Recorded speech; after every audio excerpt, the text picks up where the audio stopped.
The morning of Lady Eleanor Ashford's wedding dawned cold and colourless, the sky above Thornfield Manor hanging low like tarnished silver. Autumn had stripped the great oaks of their glory, leaving skeletal branches to claw at the grey heavens, and a bitter wind swept through the estate gardens, scattering the last copper leaves across manicured lawns that had lost their summer verdancy. Inside the ancient chapel, candles flickered against stone walls that had witnessed 3 centuries of marriages, christenings, and funerals. Though today, Eleanor thought as she stood at the altar, the atmosphere felt decidedly more funeral than festive. Beside her, Edmund Ashworth, 5th Earl of Thornfield, stood rigid as the marble statuary that lined his family's crypt, his jaw set in a hard line, his eyes fixed somewhere beyond the stained glass windows that cast fractured light across the assembled guests. He had not looked at her once, not during the processional when she walked down the aisle alone, her father having died 2 years prior, not during the vicar's droning recitation of vows that promised love, honour, and cherishing words that seemed to die in the cold air between them. Not even when he slipped the heavy Ashworth ring onto her trembling finger, his touch as impersonal as a banker conducting a transaction. Eleanor tried to find something, anything, in his aristocratic profile that might offer hope. The strong line of his nose, the dark hair touched with early silver at the temples, despite his 30 years, the broad shoulders that carried his title like armor. But his face remained a mask of cold civility, and when he spoke his vows, his voice carried no warmth, no inflection, nothing but the mechanical fulfillment of duty. The wedding breakfast that followed was an exercise in exquisite torture. Eleanor sat at the head table in her ivory silk gown, the lace at her throat feeling like a noose, while servants glided between guests, offering course after elaborate course that turned to ash in her mouth. Edmund sat beside her, so close she could smell his cologne, sandalwood, and something darker, yet he might as well have been in another country for all the acknowledgement he gave her. Conversation flowed around them, guests offering toasts filled with hollow congratulations, but between the newly married Earl and Countess of Thornfield, there was only silence. Eleanor's mother had promised her that arranged marriages often blossomed into affection, that duty could transform into devotion given time and patience. Looking at her husband's glacial profile, Eleanor felt the first seeds of doubt take root in her heart, cold and bitter as the autumn wind that howled outside the manor's ancient walls. But before our lover's fate is revealed, subscribe so you never miss a chapter of romance and scandal. Now, let's begin. Eleanor woke on her first morning, as the Countess of Thornfield, to find the other side of the bed undisturbed, the pillows still perfectly arranged, the coverlet smooth as fresh snow. She had spent her wedding night alone in the vast Countess's chambers, listening to the clock in the corridor chime away the hours while she stared at the canopy above her bed, her trousseau nightgown feeling like a mockery against her skin. When her lady's maid finally entered with the morning chocolate, the girl's eyes were averted, her hands trembling as she helped Eleanor dress not in one of the beautiful day gowns from her wedding trousseau, but in a simple travelling dress of dark green wool. "His lordship requests your presence in the library, my lady," the maid whispered, and Eleanor descended the grand staircase with dread pooling in her stomach like cold water. Edmund stood by the library window, his back to her, hands clasped behind him in a posture she was already learning meant dismissal. "You will leave for Willowmere within the hour," he said without preamble, without turning to face her. "The carriage is being prepared. Mrs. Dawson, the housekeeper, and a minimal staff are already in residence. You will find everything you require there." Eleanor's voice caught in her throat. "I don't understand. Willowmere? But I thought—" "You thought incorrectly," he interrupted, his tone flat as December ice. "Willowmere is a perfectly respectable estate. You will be comfortable there. I have business in London that requires my attention." He finally turned, and for a moment, Eleanor saw something flicker in his grey eyes. Was it guilt? Regret? But it vanished so quickly she might have imagined it. "This is how it will be," he said, and those 5 words fell like a judge's gavel, sealing her fate. The journey to Willowmere took 6 hours through increasingly remote countryside, and with each mile, Eleanor felt herself travelling further, not just from Thornfield, but from every dream she had harboured, in however small, of making something bearable from this arranged marriage. She had not expected love, she was not such a fool, but she had hoped for civility, perhaps companionship, maybe even respect. Instead, She had been dismissed like a servant, banished to an estate she had never seen, separated from her husband before their marriage was even a day old. The landscape grew wilder as they travelled, cultivated fields giving way to rolling moorland, neat hedgerows surrendering to ancient stone walls covered in lichen and ivy. When the carriage finally turned up a long, tree-lined drive, Eleanor caught her first glimpse of Willowmere through the gathering dusk, a graceful manor house of honey-coloured stone, beautiful in its proportions, but heartbreakingly lonely, with only a few windows glowing with light against the approaching night. It sat in a valley surrounded by dark hills, isolated from everything and everyone, and as Eleanor stepped down from the carriage onto the gravel drive, she understood with perfect, terrible clarity that this was not a home. It was a prison, and she had been sentenced to it without trial, without crime, without even the mercy of knowing what she had done to deserve such exile. The first weeks at Willowmere passed in a peculiar suspension of time, each day bleeding into the next, with nothing to distinguish morning from afternoon, except the slant of weak autumn sunlight through windows that rattled in their frames when the wind came howling down from the hills.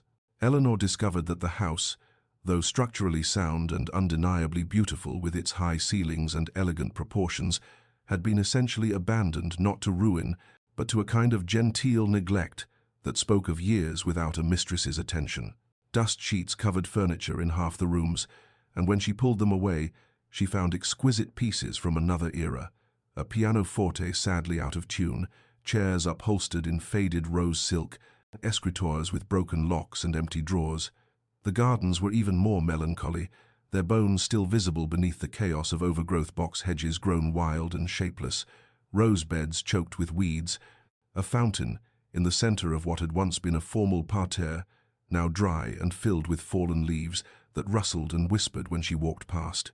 Yet there was a haunting beauty to the neglect, a romanticism in the way nature had begun to reclaim what human hands had abandoned, ivy climbing the south wall in a tapestry of green and gold, and wildflowers blooming defiantly in the cracks between paving stones.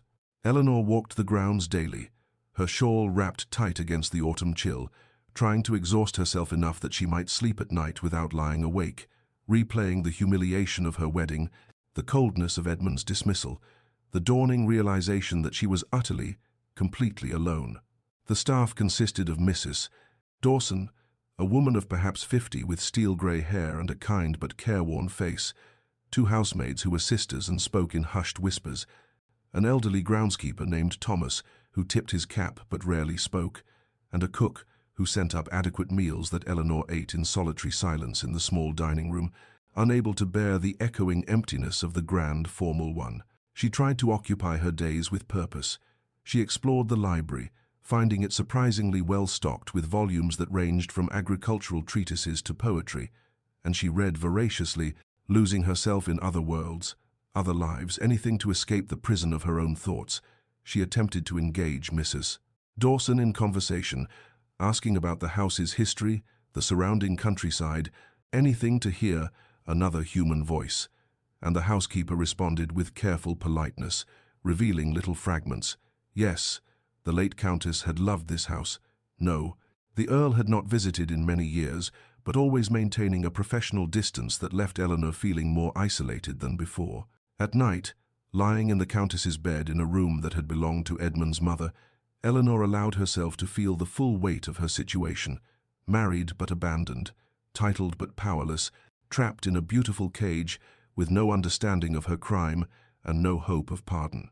November arrived with frost that silvered the overgrown lawns each morning, and Eleanor developed a ritual that became both her salvation and her torment.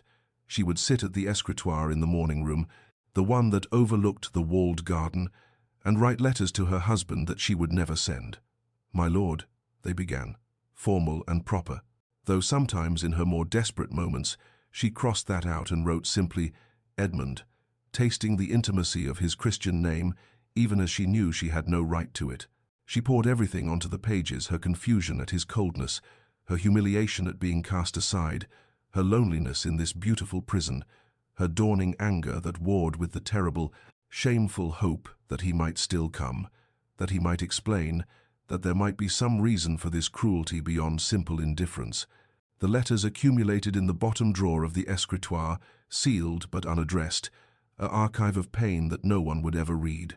To occupy her hands, if not her heart, Eleanor began working in the gardens, starting with the walled kitchen garden, where herbs had gone to seed and vegetable beds lay fallow beneath a tangle of dead growth.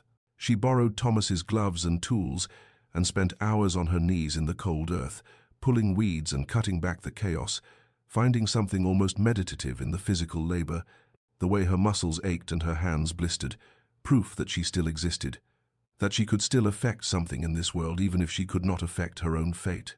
As she worked, memories surfaced unbidden, her father's study in their modest manor house, the afternoon sun, illuminating the desperation in his face as he explained that the investments had failed, that they were ruined, that Eleanor's younger sisters would have no dowries, no seasons, no futures, unless something could be done. Her mother's careful campaign to secure Eleanor a suitable match, the way she had coached Eleanor to be charming but not too clever, accomplished but not too accomplished, pretty but not threatening. The night they received Lord Thornfield's offer, a earl, widowed, young and reportedly reclusive, but titled and wealthy beyond measure, and her mother's tears of relief as she held Eleanor's hands and promised that arranged marriages often bloomed into love, that duty and proximity bred affection, that Eleanor was saving her family and would surely be happy in time. Eleanor had believed her, or perhaps she had simply wanted to believe, had convinced herself that she could make Edmund care for her, that patience and devotion would thaw whatever ice encased his heart. She remembered the hope she had carried to the altar like a fragile flame, certain that once they were wed, once they were truly alone together, he would soften, would see her, would give her the chance to prove herself worthy of the title she was taking. The cruelty was not that he had married her for duty, she had expected that, accepted it, but that he could not even offer her the basic dignity of his presence, could not give her the opportunity to try. It was a grey afternoon in late November when Mrs. Dawson found Eleanor in the library, curled in a window seat with a book she was not really reading, watching the rain streak down the mullioned windows. The housekeeper brought tea without being asked, and for the first time since Eleanor's arrival, she lingered after setting down the tray, her weathered hands twisting in her apron. "Forgive me, my lady," she began, her voice careful, "but I've watched you these weeks, working in those gardens, eating alone, and I think perhaps you deserve to understand." Eleanor set down her book, her heart suddenly racing. "Understand what, Mrs. Dawson?" The older woman settled into a chair opposite her, a breach of protocol that spoke volumes. "His lordship was not always as he is now. When I first came to serve his mother, he was a boy of 14, bright and kind, if serious even then. But the old earl, his father, was a hard man, given to gambling and mistresses, and the scandal of it hung over the family like a pall. Then came the tragedy. The heir, Lord James, his lordship's older brother, died in a riding accident. Some said it was grief over their father's excesses that made him reckless. The earl himself passed not 6 months later, his heart giving out, and suddenly Edmund was the earl at barely 20, saddled with debts and disgrace and the weight of a title he'd never expected to inherit. Eleanor listened, her tea growing cold in her hands, pieces of a puzzle beginning to form a picture. His mother, the Countess, she brought him here to Willowmere to recover, Mrs. Dawson continued, her voice softening with memory. This was her favourite place, away from London's gossip and her husband's ghosts. She worked these gardens herself, and for a time his lordship seemed to heal. Then he met a young woman, Lady Catherine Winters, and we all thought, she paused, choosing her words carefully, we all thought she would save him completely. They were engaged within months, but Lady Catherine, it turned out, cared more for the title than the man. When she discovered the true extent of the earl's inherited debts, she broke the engagement publicly, cruelly, claiming she could not tie herself to a coronet that came with dishonor. The humiliation nearly destroyed him. Eleanor felt something shift in her chest, a terrible understanding dawning.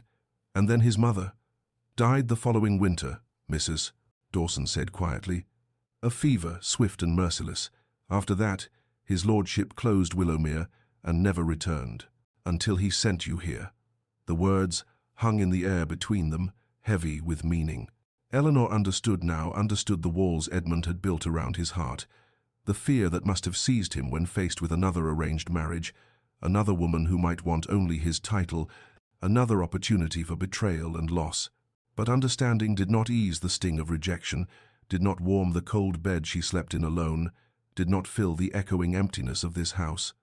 "Thank you for telling me," Eleanor said finally, her voice steady despite the turmoil within. "But Mrs. Dawson, I am not Lady Catherine. I never asked for this title, and I certainly never asked to be exiled from my husband before our marriage was even consummated. Whatever wounds he carries, he has inflicted new ones without giving me the chance to prove I am not his enemy." The storm struck on the 1st of December with a fury that seemed almost personal, as though the heavens themselves had taken offense at Willowmere's melancholy isolation. Eleanor was in the morning room when the wind began to howl, a low keening that rose to a shriek as rain lashed against the windows, with such violence she feared the glass might shatter. Within an hour, water was streaming through a crack in the roof above the east corridor, the ancient lead flashing, finally surrendering after years of neglect, and one of the housemaids came running to Eleanor in tears, reporting that the stable roof had partially collapsed, and Thomas was trying desperately to calm the terrified horses. Eleanor felt something crystallize within her, a clarity she had not experienced since arriving at this lonely estate. This was her house, her responsibility, and there was no one else to manage it. She gathered Mrs. Dawson and issued instructions with a calm authority that surprised even herself. Buckets and basins to catch the water, dust sheets to protect the furniture, blankets to be brought down from the linen closet for the horses if they needed to be moved into the coach house. She pulled on her warmest cloak and ventured out into the storm herself, fighting the wind to reach the stables where Thomas, soaked and struggling, was trying to lead a panicked mare through the chaos of broken timber and driving rain. Eleanor took the horse's bridle without hesitation, speaking soft words of comfort while Thomas secured the other animals, and together they moved all 3 horses to the relative safety of the coach house, working in tandem like soldiers in battle. Back in the main house, she found the younger housemaid, Anna, huddled in the scullery, sobbing with fear as the storm raged and the old house creaked and groaned around them. Eleanor knelt beside her, taking the girl's cold hands in her own. "Listen to me," she said firmly but gently. "This house has stood for 200 years through storms far worse than this. It will stand tonight, and we will stand with it. But I need you to be brave now. Can you help me?" The girl nodded, wiping her tears, and Eleanor set her to work sorting through damaged linens, giving her purpose to override her fear. Throughout that long night, Eleanor moved through Willowmere like a captain on a ship in rough seas, checking on her small crew, assessing damage, making decisions that would have seemed impossible to the uncertain bride who had arrived here 2 months ago. By dawn, the storm had blown itself out, leaving destruction in its wake, broken roof tiles, shattered greenhouse glass, fallen trees, flooded cellars, but everyone was safe, and Eleanor felt something she had not felt in months: useful, capable, strong. Later that morning, she sat at the escritoire and wrote to Edmund, not one of her desperate unsent letters, but a brief, factual report: the extent of the damage, the estimated costs of repair, the measures she had taken. She signed it Eleanor Ashworth, Countess of Thornfield, sealed it, and gave it to the groom to post, feeling as she did so that she had crossed some invisible threshold, that she was no longer waiting for her husband to define her existence, but claiming her own authority in his absence.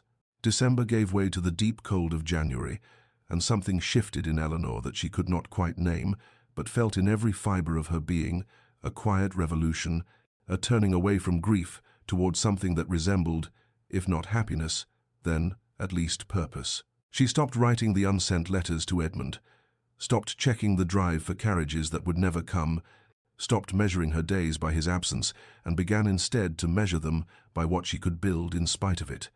The garden became her passion, not merely a distraction but a genuine calling.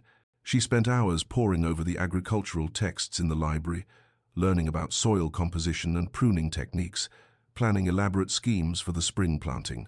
She ordered bulbs from a catalogue, tulips and daffodils, crocuses and hyacinths, and spent a freezing afternoon planting them in the formal beds, her fingers numb but her heart strangely light at the thought of the future color, the promise of renewal. Thomas, seeing her genuine interest, began to open up, sharing his knowledge accumulated over 40 years of groundskeeping, and together they plotted the resurrection of what had once been one of the finest gardens in the county. Eleanor also discovered the village of Millbrook, a half-hour's walk through the valley, and began to visit the shops and call upon the tenants who worked the estate's farmland. At first they were wary of this strange young countess who had appeared without fanfare and without the earl, but Eleanor's genuine interest in their lives, her willingness to sit in their simple parlors and listen to their concerns, slowly won them over. She helped arrange for the doctor when old Mr. Peters fell ill, sent baskets of preserves from Willowmere's kitchens to families struggling through the winter, and quietly paid for repairs to the church roof from her own allowance. Word spread that the new countess was not like the old earl, cold and distant, but kind and present, and gradually Willowmere began to feel less like an exile and more like a home. There were small joys now that punctuated her days like grace notes in a difficult composition. The morning she took her tea to the morning-room window and watched mist rise from the valley floor, transforming the landscape into something ethereal and beautiful. The afternoon she found the first snowdrop blooming beneath the oak tree, tiny and perfect and impossibly brave. The evening Mrs. Dawson smiled at her, truly smiled, and said, "You've brought life back to this place, my lady." Eleanor pressed the snowdrop between the pages of her diary and realized with quiet surprise that she had not thought of Edmund for an entire day, had not felt the sharp stab of rejection that had become so familiar, had not yearned for something she could not have. She was learning, slowly and painfully, to build a life from the ruins of her expectations, and while it was not the life she had imagined on her wedding day, it was becoming, in its own way, a life worth living. Edmund Ashworth stood at the window of his London townhouse on Grosvenor Square, a glass of brandy growing warm in his hand, and watched the winter rain turn the cobblestones to black mirrors that reflected the gas lamps like fallen stars. Behind him, the drawing-room blazed with light and luxury: Turkish carpets, Italian paintings, French furniture, all the trappings of wealth and position that meant precisely nothing when one was utterly, irredeemably alone. He had not slept properly since the wedding, had not known a moment's peace since he watched Eleanor's carriage disappear down the drive at Thornfield, taking with it something he refused to name but felt as keenly as a wound. Society called on him, of course.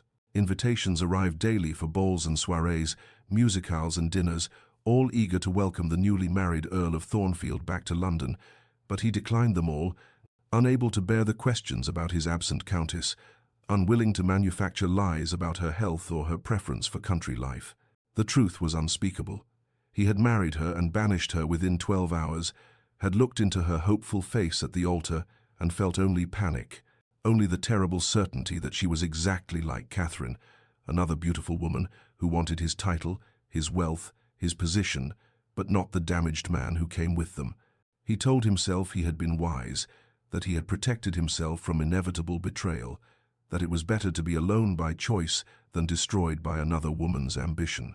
But late at night, when the brandy failed to bring oblivion and the house creaked around him in the darkness, Eleanor's face haunted him, not as she had looked at the wedding breakfast, confused and hurt, but as she had looked walking down the aisle, nervous but composed, her eyes searching his face for some sign of welcome, some indication that this arranged marriage might become something bearable.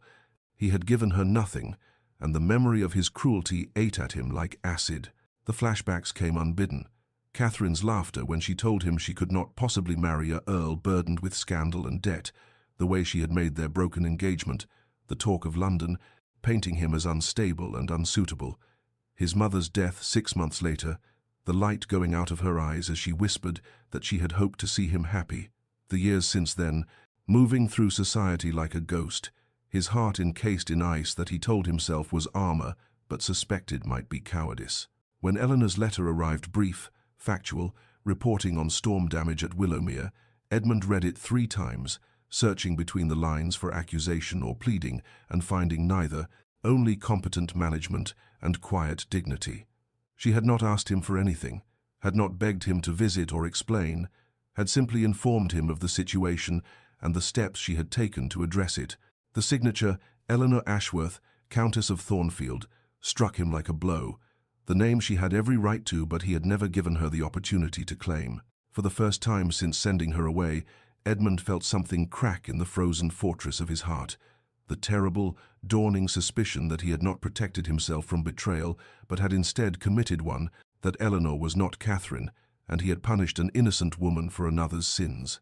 February brought a thaw to London, but Edmund felt only the deepening freeze of his own shame as reports from Willowmere began to arrive with increasing frequency.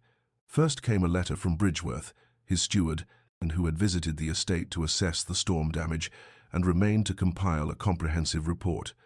"My lord," it began in Bridgeworth's precise hand, "I must inform you that the Countess has undertaken remarkable improvements at Willowmere. The storm repairs have been completed efficiently and under budget. More notably, her ladyship has initiated restoration of the gardens, established productive relationships with the tenants, and brought a level of management to the estate that it has not enjoyed in many years. I confess I am impressed by her capabilities and dedication." Edmund read the letter twice, then poured another brandy. The words "impressed by her capabilities" echoing in his mind like an accusation. More reports followed, the vicar from Millbrook writing to thank him for his wife's generosity to the parish, mentioning specifically her attention to families in need and her funding of the church roof repairs. A tenant farmer named Hewitt, expressing gratitude that the Countess had arranged for medical care when his wife fell ill, saving them from destitution. Thomas, the groundskeeper, submitting plans for the spring planting that bore Eleanor's annotations in a neat, feminine hand, her suggestions both practical and ambitious. Each piece of correspondence was another stone added to the weight crushing Edmund's chest, another piece of evidence that Eleanor was not the mercenary society beauty he had convinced himself she must be, but rather a woman of substance, compassion, and genuine quality. He began to read her own brief monthly reports with new eyes, searching between the formal lines for the woman she was revealing herself to be. The east pasture fence has been repaired. Tenant Hewitt reports improved grazing. The library roof leak has been addressed. 3 families from the village employed for garden restoration work. Never a complaint, never a request to return to London or Thornfield, never a whisper of the loneliness she must feel or the abandonment she must endure. Only capable management delivered in prose as dignified and restrained as she herself had been at their wedding. Edmund's shame metastasized into something darker, the horrible, creeping realization that he had not been protecting himself but destroying something precious before it even had a chance to exist. Catherine had loved his title and fled from his troubles, yes, but Eleanor had been given his troubles and no title worth speaking of. Exiled to a neglected estate with minimal staff and no husband, and she had not fled or complained or demanded her due. She had simply rolled up her sleeves and built something beautiful from what he had meant as punishment. The internal battle raged within him through sleepless nights. His pride insisted he had been justified, that he could not have known, that keeping his distance was still the safer course. But his conscience, long dormant, roared to life with accusations he could no longer silence. He had judged Eleanor guilty of Catherine's crimes without trial, had sentenced her to exile for sins she had never committed, had taken a young woman who had saved her family through sacrifice and repaid her devotion with cruelty. And now she was thriving without him, building the life at Willowmere that his mother had once dreamed of, and Edmund understood with perfect, agonizing clarity that he was not her jailer, but rather a coward who had locked himself in a prison of his own making. The message arrived on a grey March morning when the wind already carried the promise of violence, delivered by an express rider whose horse was lathered with sweat despite the cold. Severe storm expected to strike the northern counties by nightfall. The meteorological report stated in clinical terms that did nothing to mask the danger. Households advised to secure properties and seek shelter, particular concern for remote estates in valley regions. Edmund's hands trembled as he read it, his mind immediately conjuring images of Willowmere nestled in its isolated valley, vulnerable to flooding, to falling trees, to all the havoc that nature could unleash on that beautiful, lonely place. And Eleanor. Eleanor would face it alone, with only Mrs. Dawson and the small staff, would stand against the tempest as she had stood against everything else he had thrown at her, with dignity and courage, and no one to protect her if something went truly wrong. The realization hit him like a physical blow. He was terrified for her, genuinely afraid in a way he had not allowed himself to feel for another human being since his mother's death, and the fear shattered something fundamental in the architecture of his defenses. He paced his study like a caged animal, arguments warring in his mind with increasing desperation. He should send additional staff, should dispatch his steward, should write with instructions and offers of resources, anything except what his heart was screaming at him to do, which was to go himself, to ride to her, to be there when the storm struck, because the thought of Eleanor facing danger alone was suddenly, utterly unbearable. But what right did he have to appear now, after months of abandonment? What possible welcome could he expect from a woman he had treated with such contempt? The shame of it paralyzed him, sent him reaching for the brandy decanter even though it was barely noon, and he drank standing at the window, watching the sky darken as the storm system moved closer, feeling time slip away like water through his fingers. Hours passed in agonizing indecision.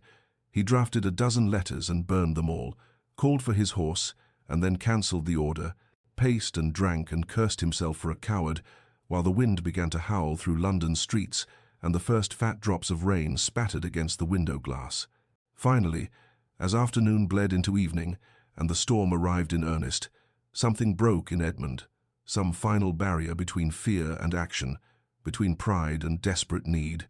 He could not send a letter, could not dispatch a servant, could not remain safe in London while Eleanor faced danger alone because of his cowardice.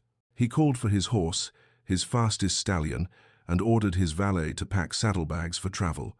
"My lord, the storm," his butler began, but Edmund cut him off with a look that brooked no argument. He pulled on his riding coat, his heavy cloak, checked that his pistol was loaded in case of highwaymen, emboldened by the chaos, and swung into the saddle as rain began to fall in sheets, driven by wind that screamed through the square like something alive and furious. He did not know what he would say when he reached Willowmere, did not know if Eleanor would even allow him through the door, knew only that he had to reach her, had to see with his own eyes that she was safe, had to finally be the husband he should have been from the beginning, even if he was 6 months too late.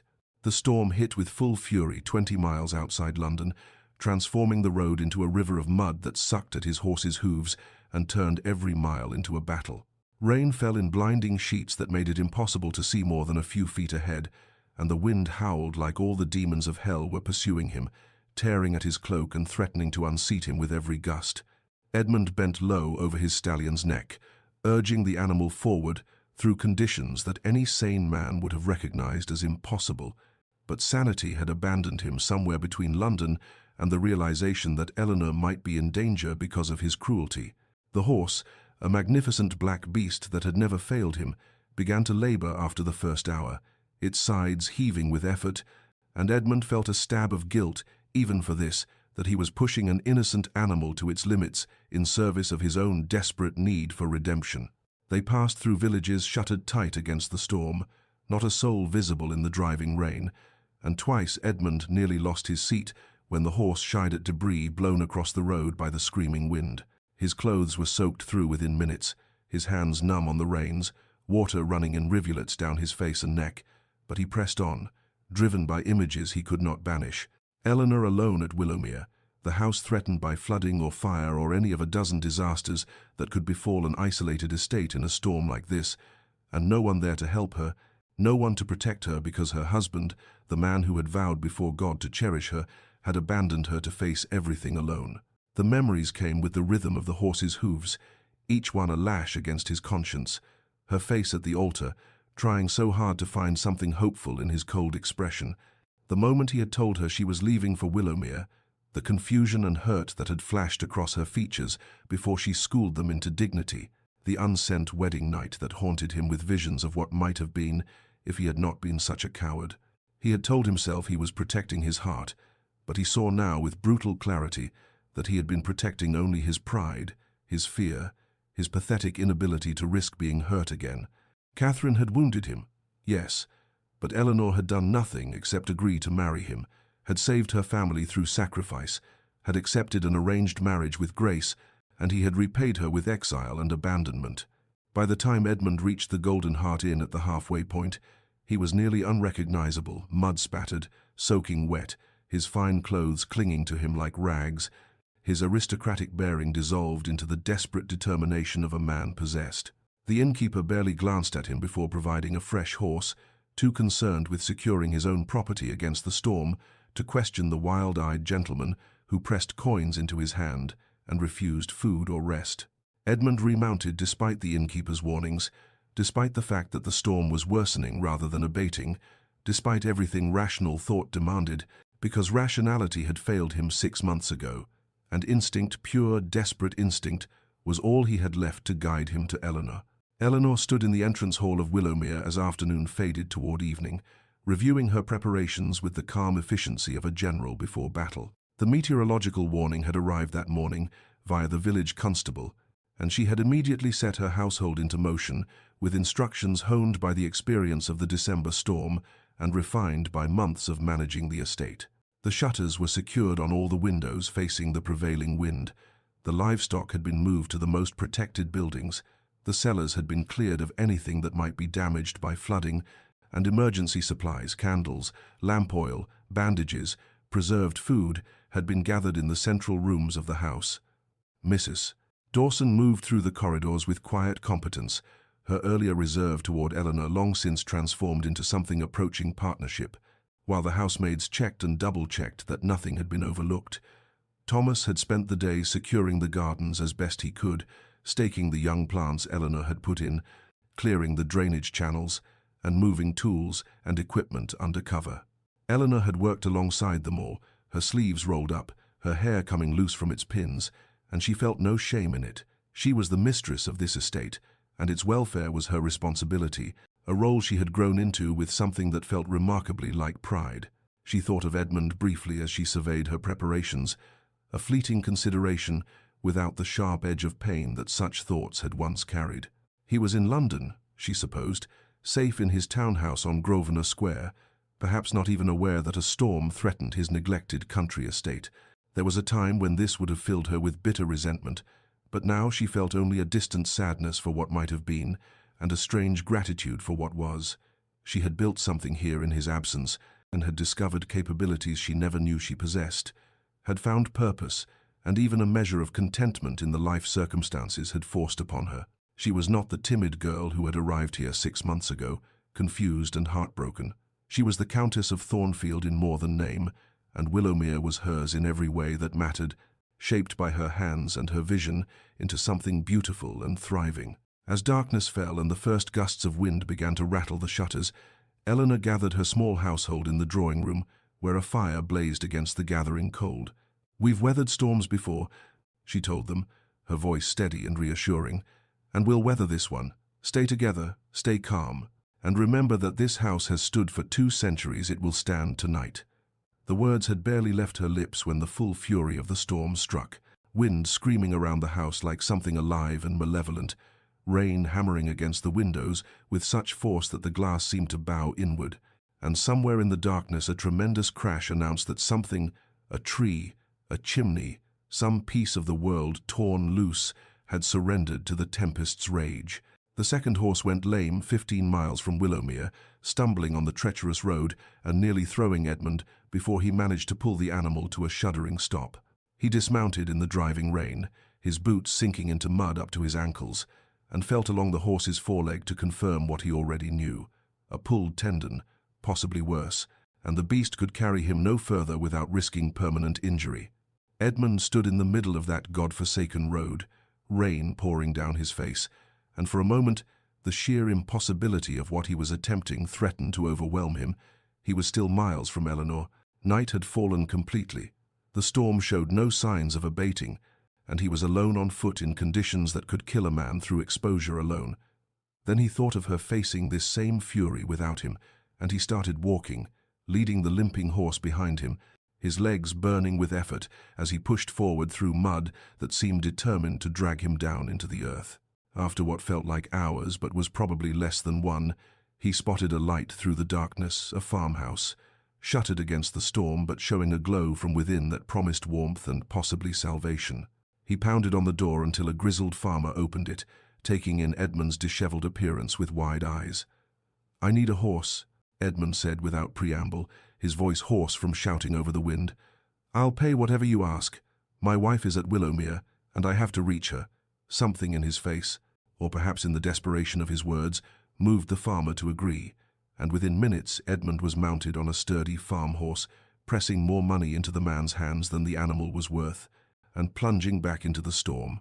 The landscape had become a nightmare realm of wind and water, familiar landmarks rendered invisible by the darkness and rain, the road barely discernible from the surrounding fields that had transformed into shallow lakes. Edmund's new mount was game but slow, and his frustration mounted with every labored stride, every minute that passed while Eleanor remained beyond his reach. He pushed the horse harder than was wise, and when they crested a hill where the wind hit with renewed fury, Edmund felt himself sliding sideways in the saddle, his numb hands losing their grip on the reins, and then he was falling, hitting the ground hard enough to knock the breath from his lungs and send pain shooting through his ribs. He lay in the mud for a moment, tasting blood where he'd bitten his tongue, his left arm screaming with what might be a broken bone or merely a vicious bruising, and the voice of reason whispered that he should stay down, should seek shelter, should wait for dawn and better conditions. But Eleanor's face rose before him, not cold or accusing, but simply as she had been at their wedding, hopeful despite everything, trying so hard to find something worth loving in him, and he forced himself to his feet, caught the horse's reins, and pulled himself back into the saddle through sheer force of will. The self-loathing that had been building for months crystallized into something pure and terrible. He had done this to her, had taken her hope and crushed it, had sent her away to face everything alone, and if he died on this road trying to reach her, it would be no more than he deserved. The pounding on Willowmere's door came near midnight, frantic and irregular, barely audible above the storm's fury, but insistent enough that Eleanor heard it from the drawing room, where she sat with Mrs. Dawson, listening to the wind trying to tear the house apart. She rose immediately, taking a candle despite the housekeeper's protest, some instinct she could not name driving her toward the door with her heart suddenly racing. When she pulled it open against the force of the gale, the sight that met her eyes seemed impossible, hallucinatory. A man, barely recognizable as human beneath the layers of mud and rain, swaying on the threshold with one hand braced against the doorframe as though it alone kept him upright. For a heartbeat she did not know him, and then recognition struck like lightning. Edmund, her husband, here. His face was deathly pale beneath the grime, his clothes torn and soaked through, his left arm held at an odd angle against his ribs, and his eyes were wild and desperate, and fixed on her face with an intensity that made her breath catch. "Eleanor," he managed, his voice a rasp that was barely audible over the storm, and then his legs buckled, and he would have fallen if she hadn't dropped the candle and lunged forward to catch him, her arms going around him instinctively, despite the shock that roared through her mind like its own tempest. "Mrs. Dawson," she cried, and the housekeeper was there in an instant, helping her half-carry, half-drag Edmund into the entrance hall and kick the door shut against the wind.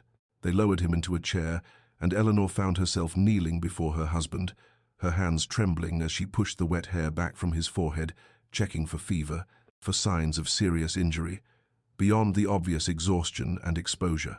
His breathing was labored, his skin cold as ice, and when she carefully probed his left arm, he hissed in pain through clenched teeth. "What were you thinking?" she whispered, though whether she was asking him or herself she could not say. "Traveling in this storm, you could have been killed."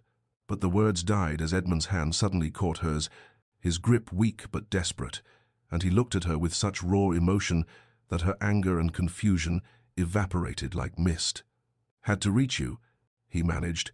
"The storm couldn't let you alone." Mrs.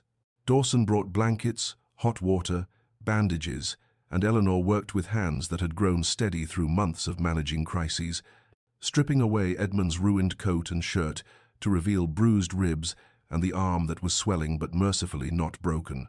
The silence between them was charged with everything unsaid, 6 months of absence and hurt and transformation, filling the space where words should be. Eleanor cleaned the mud and blood from his skin with careful, gentle touches, her face a mask of concentration that hid the storm raging inside, her shock that he was here, confusion about why, anger at the danger he'd risked, and beneath it all, something she refused to name that felt dangerously like hope. Edmund watched her through half-closed eyes, too exhausted to speak but unable to look away, and when she bound his ribs with steady hands, he shuddered not from pain but from the first tender touch he had felt in longer than he could remember. Dawn broke grey and exhausted over Willowmere, the storm having finally spent its fury in the small hours of the morning, leaving behind a landscape littered with broken branches and debris but mercifully intact. Eleanor had spent the night in a chair by the fire in the drawing-room, where they had settled Edmund, dozing fitfully while Mrs. Dawson kept watch, and when she woke to find him sitting up, his eyes already on her face, she felt her carefully constructed composure threaten to crumble.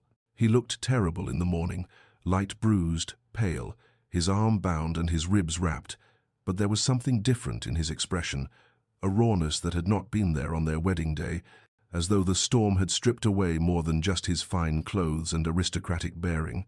"I owe you an explanation," he said, his voice still hoarse but steady, and Eleanor felt anger flare hot in her chest. "An explanation," she repeated, and heard the bitter edge in her own voice. 6 months, Edmund. 6 months of silence and exile, and you think an explanation will suffice?" She rose from her chair, needing distance, needing air, but he spoke again before she could move away. "No," he said quietly, "nothing will suffice. Nothing I say can undo what I've done to you, but you deserve to know the truth, even if it damns me further in your eyes." And so he told her, the words coming slowly at first and then faster, as though a dam had broken.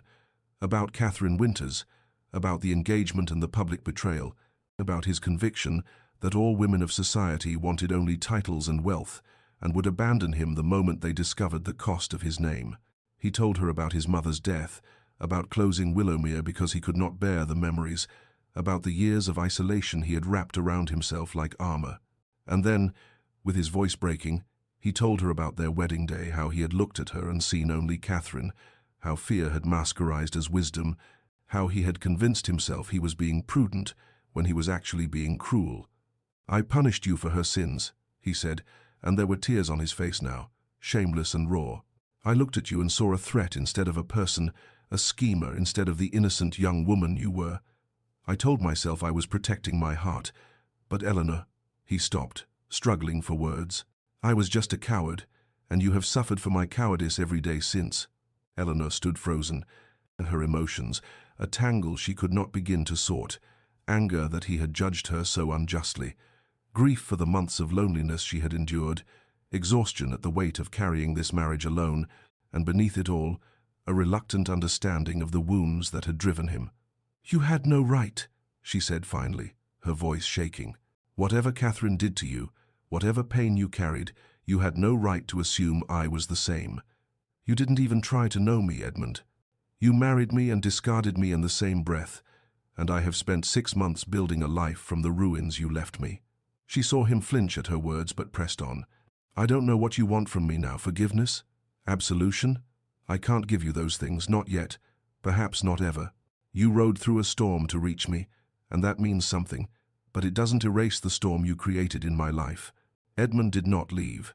Eleanor half expected him to return to London once he had delivered his confession, once the storm had passed and the roads were passable again, but he stayed, taking up residence in a guest room in the East Wing, as far from her chambers as the house allowed, and asking nothing of her except permission to remain. "I don't expect forgiveness," he told her that first morning, standing in the doorway with his hat in his hands like a petitioner rather than the master of the house. "But if you'll allow it, I'd like to help repair the damage from the storm. It's the least I can do." She had agreed, more from exhaustion than generosity, and watched with wary eyes as her husband transformed himself from earl to labourer. He worked alongside Thomas and the men from the village, his fine hands blistering as he hauled fallen branches, repaired fences damaged by falling trees, and cleared debris from the drainage channels. He did not direct or command, but took instruction from those who knew the work better, and Eleanor saw the surprise in the tenants' eyes when the Earl of Thornfield actually asked them, how best to mend a stone wall or shore up a damaged outbuilding. The days accumulated into weeks, and Eleanor found herself observing him despite her determination to maintain distance. She saw him one morning in the kitchen, speaking to Mrs. Dawson with genuine warmth, thanking her for her years of service to Willowmere, and actually apologizing for his long neglect of the estate she had kept running in his absence. The housekeeper's eyes had filled with tears, and she had patted his hand with a tenderness that spoke of old affection rekindled. Eleanor saw him in the village, stopping to speak with old Mr. Hewitt, the tenant farmer whose wife had fallen ill months before, and she was close enough to hear Edmund's words. "I understand the Countess arranged for the doctor. I should have been here to do it myself. I'm sorry for my absence. Hewitt, it won't happen again." The old man had looked stunned, then grateful, and Eleanor felt something shift in her chest, some small crack in the wall she had built around her heart. But it was the afternoon she found Edmund in the garden that truly moved her. He was on his knees in the south border, the restored bed where she had planted bulbs through the winter, and he was carefully setting a young oak sapling into the earth, his hands gentle despite their new calluses. She stood watching from the terrace until he noticed her, and when he straightened, there was soil on his face and something almost shy in his expression. "Thomas told me your mother loved oak trees," she said quietly, moving closer. "That there used to be one here before it died." "Yes," Edmund replied. "She planted it when I was born. I thought perhaps this garden could use a new one, if you approve." Eleanor looked at the sapling, at the care with which he had positioned it, at the vulnerability in his eyes as he waited for her response, and felt the wall around her heart crack a little wider. "It will take years to grow," she said, "decades before it's fully mature." "I know," he said, holding her gaze. "I'm hoping I'll be here to see it." Spring arrived tentatively at Willowmere, the first green shoots pushing through earth still cold from winter, and with it came a thawing of a different sort. Eleanor and Edmund began to talk not the formal exchanges of estate management or polite pleasantries over dinner, but real conversations that started hesitantly and gradually deepened into something approaching understanding. It began one evening when Eleanor was reading in the library and Edmund entered, stopping at the doorway as though uncertain of his welcome. "May I join you?" he asked, and when she nodded, he settled into the chair opposite hers, the fire crackling between them like a living thing. They sat in silence for a time, both pretending to read, until Edmund finally set down his book and asked, "What was it like, those first weeks here, when I sent you away?" Eleanor looked up, surprised by the directness of the question, by the genuine need to know that she heard in his voice. She considered dissembling, maintaining the dignity that had carried her through 6 months of loneliness, but something in his expression, open and undefended, in a way she had never seen, made her choose truth instead. "Devastating," she said quietly. "I felt like I had been judged and found wanting without ever being given a chance to prove myself. I wrote you letters I never sent, begging you to explain what I had done wrong, what I could do differently. I thought perhaps I was not pretty enough, or accomplished enough, or that I had said something at the wedding breakfast that offended you." She watched him flinch at her words but continued. "But gradually, I stopped waiting for your approval and started building something for myself. The gardens became mine, the tenants became mine. Even this house, your mother's house, became mine, in a way I think you'll understand. I discovered I was stronger than I thought, more capable. I suppose, in a terrible way, your abandonment gave me the freedom to find out who I was when no one was watching." Edmund was silent for a long moment, his jaw working as though he struggled with words that would not come. "I am sorrier than I can express," he finally said, "but I'm also, and I know I have no right to feel this grateful, that you found that strength, even if it was despite me rather than because of me." The conversations became a nightly ritual and then expanded to afternoon walks through the gardens Eleanor had restored. Edmund asking about each plant, each design choice, listening with genuine interest as she explained her vision for the rose garden, her plans for the kitchen garden, her hope to eventually restore the greenhouse. He told her about his childhood at Willowmere, about his mother's love for this place, about the boy he had been before. Tragedy and betrayal had hardened him, and Eleanor found herself softening toward this version of Edmund, vulnerable and honest, in ways the cold Earl at her wedding had never been. One afternoon, as they stood in the library examining an old volume of botanical illustrations, their hands reached for the same page simultaneously, and Eleanor felt the warmth of his fingers against hers like an electric current. Neither pulled away immediately, and in that suspended moment, Eleanor felt her heart beating faster, felt something shift between them from understanding toward something more dangerous, more hopeful, more terrifying in its possibility. The third storm arrived in late April with an unseasonable fury, bringing not rain but snow that fell thick and fast, transforming Willowmere into an island cut off from the world. Within hours, the roads were impassable, the village unreachable, and Mrs. Dawson informed Eleanor and Edmund that the staff who lived off the estate could not make it through until the weather cleared. For the first time since Edmund's arrival months ago, they were truly alone together, forced into a proximity that might have been awkward had they not already spent weeks building the fragile bridge of conversation between them. The first day, they moved around each other carefully, maintaining the polite distance that had become their habit, but by the second morning, when Eleanor came down to find no fire laid and no breakfast prepared, reality asserted itself. "I suppose we'll have to manage ourselves," she said, finding Edmund already in the kitchen, looking bemused by the array of pots and provisions. "I haven't cooked since I was a boy sneaking into the kitchen at Thornfield," he admitted, and Eleanor felt herself actually smile at the image. Together they managed to produce something resembling breakfast, laughing when Edmund burned the toast, and Eleanor oversalted the eggs, and in that laughter, Eleanor realized with a shock that this was the first time she had heard genuine joy in his voice, the first time they had shared something as simple and profound as amusement. The days trapped by the snow developed their own rhythm. Edmund kept the fires going while Eleanor managed their simple meals. They read aloud to each other in the evenings, taking turns with novels from the library, and Eleanor discovered that Edmund had a gift for voices and characterization that made even familiar stories come alive. One night, as the wind howled outside and snow piled against the windows, they found themselves talking late into the night, the conversation drifting from books to childhood memories to the people they had been and the people they were becoming. "I love who you've become," Edmund said suddenly, his voice raw with emotion. "The woman who saved these gardens, who earned the loyalty of the tenants, who faced storms alone and emerged stronger, Eleanor, you're extraordinary, and I mourn the man I was who couldn't see it, who was too afraid to even try." Eleanor felt tears prick her eyes, but she met his gaze steadily. "I'm not the woman you married," she said quietly. "That girl died in the first weeks here, when I realized no one was coming to save me. I had to save myself, and in doing so, I became someone else entirely, someone harder perhaps, but also more complete. I don't know if the woman I am now can forgive the man you were, but I think," she paused, searching for truth in the tangle of her emotions, "I think she might be able to love the man you're becoming."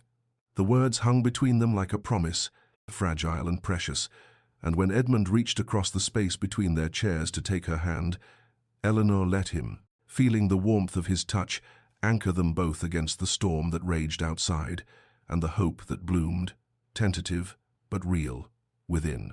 The snow finally stopped on the fourth day, leaving Willowmere wrapped in white silence, and Eleanor woke to find sunlight streaming through her window for the first time in what felt like weeks. She found Edmund in the morning room, standing at the window that overlooked the gardens now blanketed in pristine snow, and something about the set of his shoulders, both hopeful and uncertain, made her heart ache with a tenderness she had not allowed herself to feel before. "Edmund," she said softly, and when he turned to her, she saw in his eyes the same vulnerability she felt in her own heart.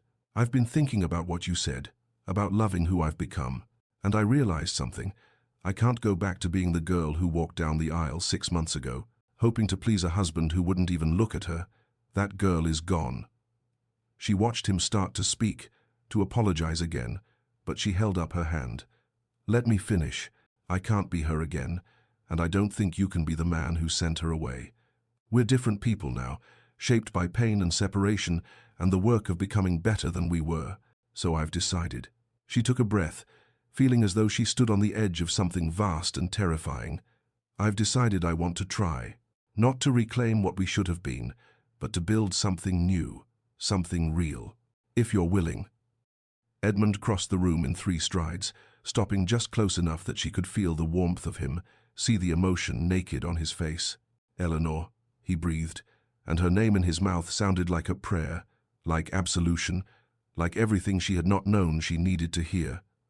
"I will spend the rest of my life trying to be worthy of that chance, trying to be the husband you deserve. I swear it." She reached up, her hand trembling only slightly, and touched his face the first time she had initiated such contact, the first time she had claimed the right to tenderness. "Then we begin again," she whispered. "Not in London, not at Thornfield, but here. Willowmere is home. We'll return to the city when duty demands, but this place we've both learned to love, This is where we build our life." Edmund's hand came up to cover hers against his cheek, and then he was leaning down, his intention clear in his eyes, giving her time to refuse, to pull away. But Eleanor rose on her toes to meet him, and when their lips finally touched, it was gentle and tentative and nothing like the cold, perfunctory kiss they had shared at the altar. This kiss was a promise, a beginning, a recognition of all they had survived to reach this moment. When they finally drew apart, both breathing unsteadily, Edmund rested his forehead against hers. "I will be honest with you," he said softly, "even when it's difficult. I will be brave enough to be vulnerable, to let you see all of me, the broken parts and the healing ones. And I will choose you, Eleanor, every single day for the rest of my life." "And I will choose you," she replied, her voice steady despite the tears on her cheeks. "Every day. We'll build this together." 2 years had passed since that spring morning when Eleanor and Edmund chose to begin again, and Willowmere had been transformed from a house of exile into a home of joy. The gardens bloomed in riotous color roses climbing the south wall in cascades of pink and cream, the formal beds alive with tulips and peonies and lavender that scented the air like perfume, and in the center of it all, the young oak tree Edmund had planted grew strong and straight, its branches already beginning to spread toward the sky. On a golden afternoon in May, Eleanor stood at the morning room window watching her husband chase their son through those gardens, 3-year-old James shrieking with laughter as Edmund caught him and swung him high, and in her arms, their daughter Catherine, named without irony or bitterness, but as a symbol of forgiveness, dozed peacefully, her tiny fist curled against Eleanor's shoulder. This was happiness, Eleanor thought, not the dramatic, sweeping kind she had once imagined in her girlish dreams, but something deeper and more precious, the daily choice to love, to forgive, to build something beautiful from broken foundations. Edmund came in from the garden, James riding on his shoulders, both of them flushed and laughing, and when he saw Eleanor standing there with their daughter, something in his expression made her breath catch even now, even after 2 years of marriage that had finally become real. "You saved me," he said later that evening, after the children were asleep and they sat together in the drawing room, her head resting on his shoulder, his arm around her waist. "Everything I have, everything I am now, it's because you had the courage to give me a second chance."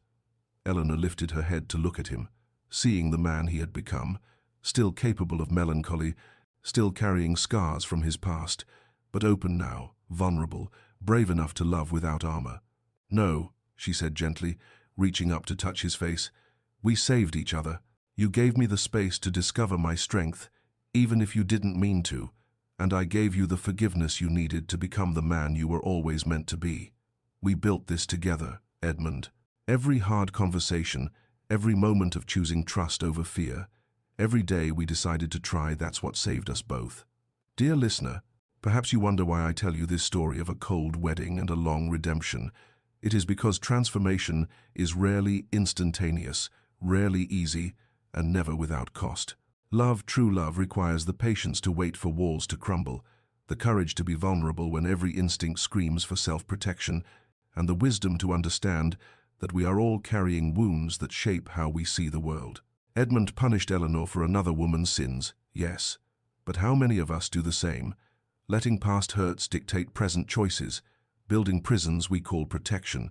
And yet, if we are brave enough to risk our hearts again, if we are patient enough to give others the chance to grow, if we are honest enough to admit our own failings and humble enough to ask for forgiveness, we might discover that redemption is always possible, that no one is beyond saving, and that the most beautiful gardens sometimes grow in the soil of our deepest sorrows. Everyone deserves a second chance to be seen for who they truly are, rather than who we fear they might be, to prove that they can change, to build something new from the ruins of what was. May you find the courage to offer such chances, and the grace to accept them when they are offered to you.